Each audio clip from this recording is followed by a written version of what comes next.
Welcome, ladies and gentlemen, to another marvelous video. In today's video, we explore the world of symbiotes. The symbiote hive mind is where cosmic horror meets a galactic group chat. If that group chat were controlled by a malevolent god who could possess your mind, hijack your body, and rewrite your personal history whenever he felt like it. If you're into cosmic horror, body-snatching parasites, or if you just have fun with the huge concept of evil LinkedIn, where everybody's literally one bad day from turning into a mindless drone, then buckle up. Before we go into our explanation, we have a very small request. If you like our content, please support us by subscribing to our channel. This is a small click for you, but for us it means a lot. Thank you. Let's begin.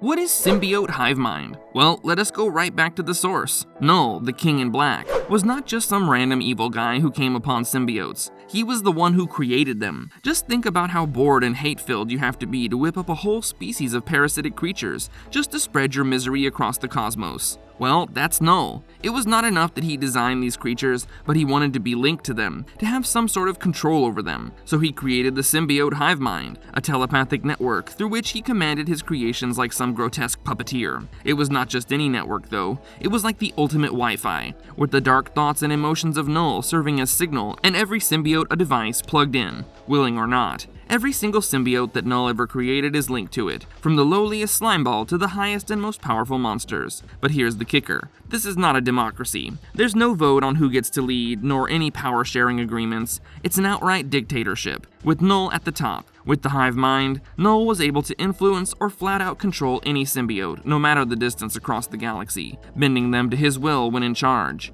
That's one cool trick if you're into being a cosmic tyrant. But what about individuality? Do symbiotes get to have personalities, desires, or dreams of their own? Sure, but the only way a puppet has a personality, whatever the puppeteer chooses to express. Null's influence was so complete that for the most part, symbiotes didn't have any thought at all, much less complicated ones or feelings. They were simply vessels for his hate and hunger. It has to be a tough life when any thought of yours is eclipsed by the cosmic embodiment of evil itself. You might be thinking, this seems like a pretty solid system for Null. How could it ever go wrong? As befitting all things evil and dictatorial, a problem began worming its way into the system after Null was imprisoned, because even dark gods can't escape the long arm of intergalactic justice. The hive mind was taken over by a group known as the Agents of the Cosmos. These people were not exactly nuts about being enslaved by a mad god, and decided to take matters into their own hands. Under new management, now called the Agents of the Cosmos, the hive mind got a bit of a rebranding. Symbiotes who were too far gone, who relapsed into their old evil ways,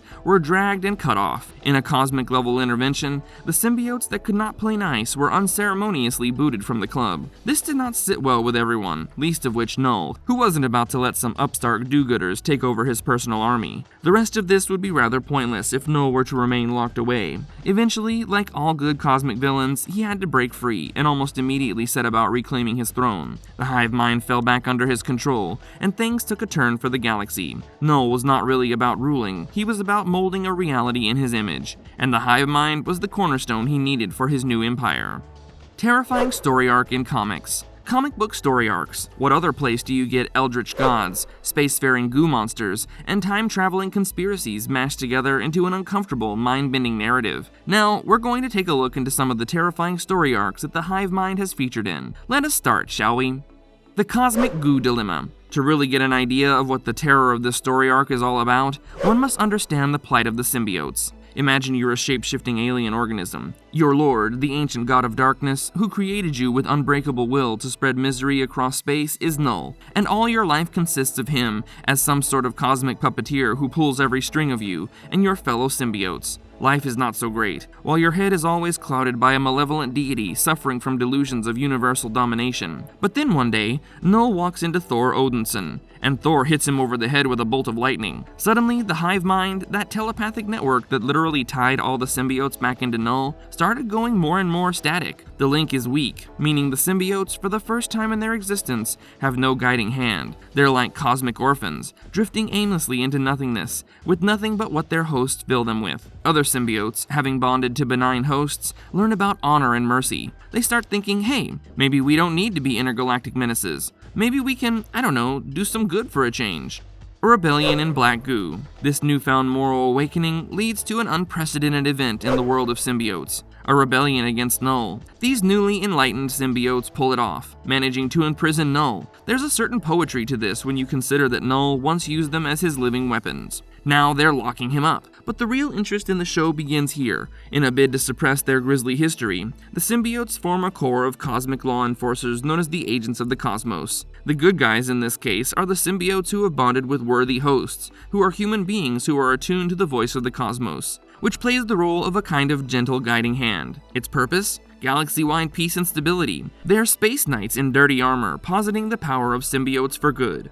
The Symbiote Empire strikes back. What would be a great story without even a hint of darkness? Not all the symbiotes are particularly excited about this whole let's be good guys thing. Some of them fall off the wagon, bonding with unworthy hosts, and get back to their old bloodthirsty ways. These corrupt symbiotes would go on to spread throughout the cosmos, creating an empire that thrived on war and the domination of others, leaving destruction in its wake. They're like the evil cousins who show up at your family reunion and immediately start causing trouble. With this new threat facing them, the Agents of the Cosmos pull out all the stops. They begin to round up corrupted symbiotes and purge them of all their memories, suppressing their violent tendencies. This method is horrific, and not all symbiotes survive it. Still, desperate times call for desperate measures, and the agents are nothing if not desperate to vindicate their species. One somewhat tragic victim of this purging is the Venom symbiote, a creature that has been through more stuff than a roller coaster. After that, the Clintar hive mind erases Venom's memories, twice. The comeback tour of Null. But Null was not going to be locked up forever, was he? Gods of Darkness always come back from their abiding places when you least expect them. Some of the symbiotes turn out to be loyal to Null, forming cults to his eventual return. The cults are something like the worst fan club ever imagined, from worshipping symbiote dragons to planning on releasing Null into the universe in a nutshell. And they do release Null, using the unhinged symbiote of Carnage to break him out of Clintar. The demon immediately reasserts his authority over the hive mind, condemning the symbiotes once more to darkness. In short, it's like, well, the worst version of getting the band back together you could possibly imagine, with Null at its head, leading a cosmic campaign of symbiotic terror. But as Null reaches out his influence, it starts to go from bad to worse. Infected by the influence of dark symbiotes, including Venom, Scorn, and Scream, even Earth is affected by the battle brought by Null's forces. With the stakes at the end of the world, Null wields the hive mind to create avatars, manipulate time, and generally make life miserable for anyone who opposes him.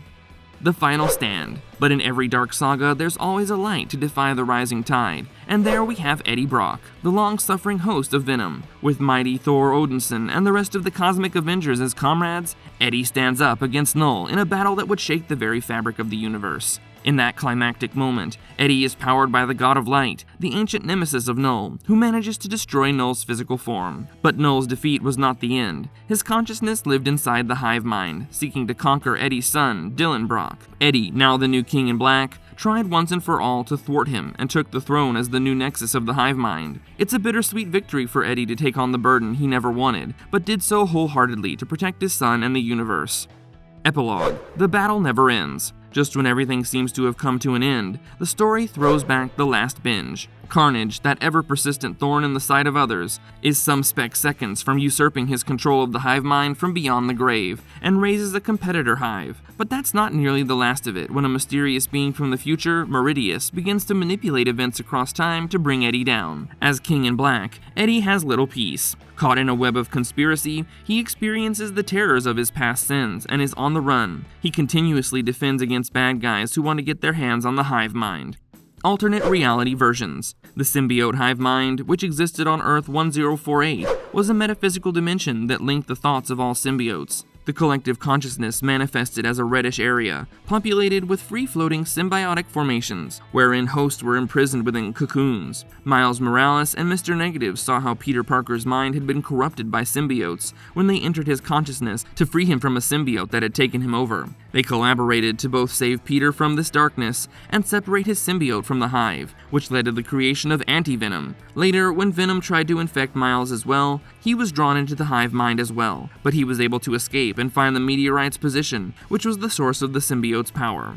Residents of the symbiote hive mind. So, who are the residents of this hive mind? Well, this realm is home to all sorts of beings, such as the symbiote dragons, proto-symbiotes, and codices. but the main stars of this realm are the symbiotes. From Venom, who requires no introduction, to Toxin, Sleeper, and Silence, these living, breathing costumes have literally seen it, from being heroes to being villains and anti-heroes. A few are fortunate enough to have broken free from the hive mind, as is the case with Venom, who severed his connection thanks to Eddie Brock's intervention. Others, like Carnage, are quite happy to remain in the hive, plotting and scheming, their codices merging with others to create entities even more terrifying than before.